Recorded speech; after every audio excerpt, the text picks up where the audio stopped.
మన ప్రభు మన రక్షకుడైన యేసుక్రీస్తు వారి ప్రశస్త నామంలో ప్రతి ఒక్కరికి వందనములు, శుభములు, శాంతి సమాధానము కలుగునుగాక. యోహాను సువార్త 14వ అధ్యాయం 18వ వచనం, మిమ్మును అనాథలుగా విడువను. ఆమేన్. దేవుని పరిశుద్ధ నామానికి మహిమ కలుగునుగాక. ఈ దినం దేవాతి దేవుడు యోహాను సువార్త నుంచి మనందరితో మాట్లాడుతున్నారు. మిమ్మును అనాథలుగా విడువనని గొప్ప మాటను పలుకుతున్నారు. కనుక మనం ఎవరిని కూడా దేవుడు అనాథలుగా విడిచిపెట్టడు. ఇక్కడ దేవుడు గొప్పగా పలుకుతున్నారు. మత్తయి సువార్త 18వ అధ్యాయం 20వ వచనంలో, ఏలైనగా 2-3 నా నామమున ఎక్కడ కూడి ఉందిరో అక్కడ నేను వారి మధ్య ఉందునని చెప్తున్నారు. దేవునికి స్తోత్రం కలుగాక. ఈనాడు నీవును నేనును దేవుని తెలుసుకొని మనము ప్రార్థన చేసినప్పుడు, దేవుని గురించి ఆలోచిస్తున్నప్పుడు, దేవుని సన్నిధిలో మొరపెట్టినప్పుడు, అడుగుచున్నప్పుడు మన మధ్యలో ఉంటానని దేవుని వాక్యం సెలవిస్తుంది. ప్రభువారు చెప్పారు. కనుక ఖచ్చితంగా మనం ఎక్కడైనా కూడి ప్రార్థించినప్పుడు మన మధ్యలో దేవుడు సంచరిస్తున్నాడని మనము ఈ యొక్క విషయాన్ని తెలుసుకోవాలి. దేవునికి మహిమ కలుగునుగాక. అలానే దేవుడు గొప్ప విషయాలు మనకు వివరిస్తున్నాడు.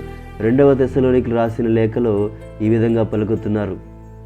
మన ప్రభు అయిన యేసుక్రీస్తును మనలను ప్రేమించి కృపచేత నిత్యమైన ఆదరణయు శుభ నిరీక్షణయు అనుగ్రహించిన మన తండ్రి అయిన దేవుడు ఇక్కడ మన కొరకు శుభవచనాన్ని, శుభ నిరీక్షణను యేసు ప్రభువారు అనుగ్రహించారని ఇక్కడ తండ్రి అయిన దేవుడు చెప్తున్నాడు. దేవునికి స్తోత్రం కలుగాక. అలానే ఇంకా చాలా గొప్ప మాటలను పలికి ఉన్నారు. ఇక్కడ ఓషియా గ్రంథంలో గొప్పగా ఈ మాటను వివరిస్తున్నాడు. యెహోవాను గురించిన జ్ఞానము సంపాదించుకుందాము రండి, యెహోవాను గురించిన జ్ఞానము సంపాదించుకున్నటకు ఆయనను అనుసరించుదాము రండి. ఉదయము తప్పక వచ్చి రీతిన ఆయన ఉదయించును, వర్షం వలె ఆయన మన యొద్దకు వచ్చును. భూమిని తడిపినట్టి తొలకరి వర్షము కడవరి వర్షం వలె ఆయన మన యొద్దకు వచ్చును అని ఇక్కడ గొప్పగా వివరిస్తున్నారు. మరి మనము ప్రార్థించినప్పుడు, పరిశుద్ధ గ్రంథం చదువుతున్నప్పుడు, దేవుని సన్నిధిలో మొరపెట్టినప్పుడు, అడిగినప్పుడు దేవుడు మనతో మాట్లాడతాడు. ఏ విధంగా అయితే వర్షము పడి భూమినంతను మరి తడిపేస్తుందో, భూమి అంతా మరి నిండుతుందో, అటు రీతిగా మనము కూడా దేవుని సన్నిధిలో వెళ్ళి మోకరించి ప్రార్థించినప్పుడు దేవుడు తన పరిశుద్ధాత్మతో నింపి అభిషేకించి మన హృదయాన్ని బలపరుస్తాడు, మనకు సహాయము చేస్తాడు, మహిమతో నింపుతాడని ఇక్కడ దేవుని వాక్యం సెలవిస్తుంది. కనుక మనము యెహోవాను గురించిన జ్ఞానమును, వివేకమును, తెలివిని, బుద్ధిని, శక్తిని మరి మనము నేర్చుకోవాలి. ఆయన సన్నిధిలో మనము సాగిలా పడాలి, ప్రార్థన చేయాలి. దేవునికి మహిమ కలుగునుగాక. అదేవిధంగా మనకి యెషయా గ్రంథంలో మరి ప్రవక్త ద్వారా ఈ విధంగా పలికాడు. అయితే యాకోబు నిన్ను సృజించిన వాడగు యెహోవా, ఇజ్రాయేలు నిన్ను నిర్మించిన వాడగు ఇలాగూ సెలవిచ్చుచున్నాడు, నేను నిన్ను విమోచించి ఉన్నాను, భయపడకము, పేరు పెట్టి నిన్ను పిలిచి ఉన్నాను, నీవు నా సొత్తు. దేవుని పరిశుద్ధ నామానికి మహిమ కలుగునుగాక.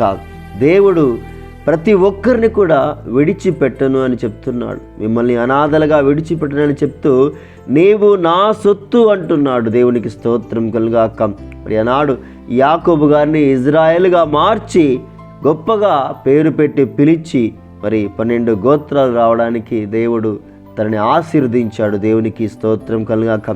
ఈనాడు నేను దేవుని వాక్యం వింటూ దేవుని మీద ఆధారపడుతూ ఆయన్ని స్తుతిస్తూ ఆరాధిస్తూ మన యొక్క దుఃఖము, వేదన, బాధ ఆయన మీద మనము భారముగా మోపుతుండగా, అలసి సొలసి ఉన్న జనులారా నా యొద్దకు రండి, మీకు విశ్రాంతిని కలగజేతునని పలికి ఉన్నాడు. కనుక ఎవరైనా ఎక్కడైనా దుఃఖముతో, వేదనతో, బాధతో బాధపడుతుంటే మనమంతా కలిసి ఆ తండ్రి అయిన దేవుణ్ణి స్తుతిస్తూ ఆరాధిస్తుండగా, యేసుక్రీస్తు నామంలో ప్రార్థన చేస్తుండగా దేవుడు గొప్ప కార్యము చేస్తాడు. దేవునికి మహిమ కలుగునుగాక.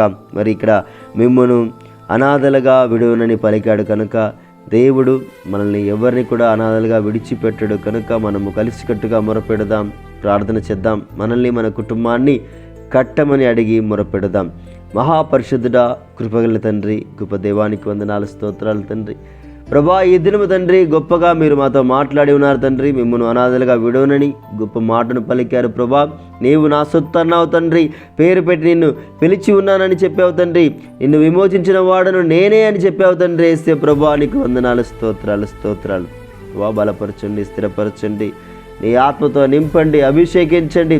ప్రతి విధమైన బలహీనత నుంచి విడుదల దయచేయండి. ప్రతి కుటుంబాన్ని కట్టమని అడుగుచున్నాం తండ్రి. ప్రతి శోధన నుంచి ప్రభా జయించే శక్తిని మాకు అనుగ్రహించమని అడుగుచున్నాం. దేవానికి స్తోత్రం తండ్రి. ప్రభా తెలిసి తెలియక చేసిన పొరపాటును తప్పిదములు మన్నించి ఎవరైతే ప్రభా ప్రార్థిస్తున్నారో, అడుగుతున్నారో, మొరపెడుతున్నారో ప్రభా వారందరిపై నీ పరిశుద్ధాత్మను కుమ్మరించమని అడుగుచున్నాం తండ్రి. భయపడకము అన్నావు తండ్రి. అవును ప్రభా, నీ మార్గంలో స్థిరముగా ఉంటకు తండ్రి. భయపడక ప్రభా నిన్ను స్తుతించి ఆరాధించటకు తండ్రి నీ పరిశుద్ధాత్మను కుమ్మరించమని మీరే మహిమ పొందుకోమని మన ఆదురు మా రక్షకుడు మీ ప్రియ కుమారుడైన యేసుక్రీస్తు అతి పరిశుద్ధమైన ఎంతో శ్రేష్టమైన నామంలో ఈ యొక్క చిన్ని ప్రార్థన అడిగి వేడుకొని బ్రతిమాలుకొని పొందుకొనున్నాం తండ్రి. ఆమేన్. దేవుని పరిశుద్ధ నామానికి మహిమ కలుగునుగాక. దేవుని యొక్క మహాకృప ప్రతి ఒక్కరికి తోడే ఉండి ఆశీర్వదించునుగాక. ఆమేన్. God bless you one and all.